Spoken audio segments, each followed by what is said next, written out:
Le Divorce Club, le film ou le club? Le club. Le club, c'est un endroit magique de liberté De régression. où les mariés rêveraient d'aller, mais qui est réservé uniquement à ceux qui sont séparés, divorcés ou veufs.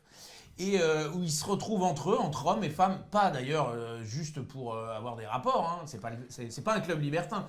Ils se retrouvent pour ensemble se marrer, faire des concours de De slide, la coloc.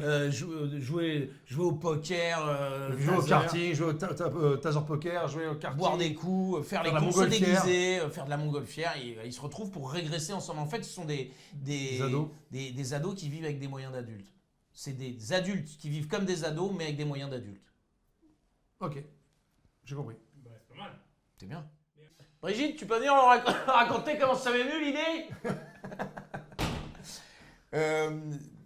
L'idée du club, du Divorce Club, ça m'est venu.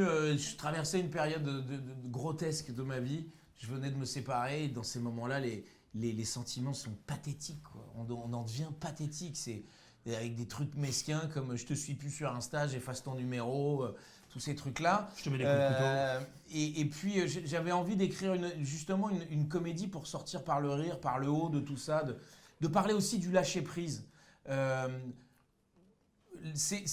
Vous connaissez tous cette pub, le mec vient de gagner au loto et il vient de se foutre de la gueule de son patron. J'avais envie d'un film sur, allez, j'en ai rien à foutre, je me fais larguer, je m'en fous.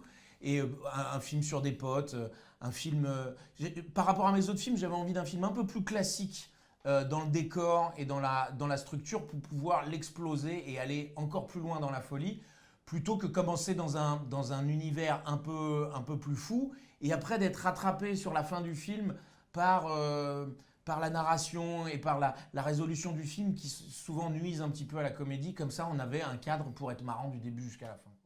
Ah bah moi ce que je préfère c'est justement de tout mélanger, que ce soit de la comédie ou des moments d'émotion ou en tout cas que tout soit sincère, c'est-à-dire que de jouer tout sincèrement. C'est exactement ça. Et donc à partir du moment où tu joues sincèrement les choses, voilà, tu t'es logiquement pas à côté et donc les gens se laissent totalement emporter par la sincérité. Des fois tu peux amener des trucs, par la sincérité tu peux amener des fois des choses,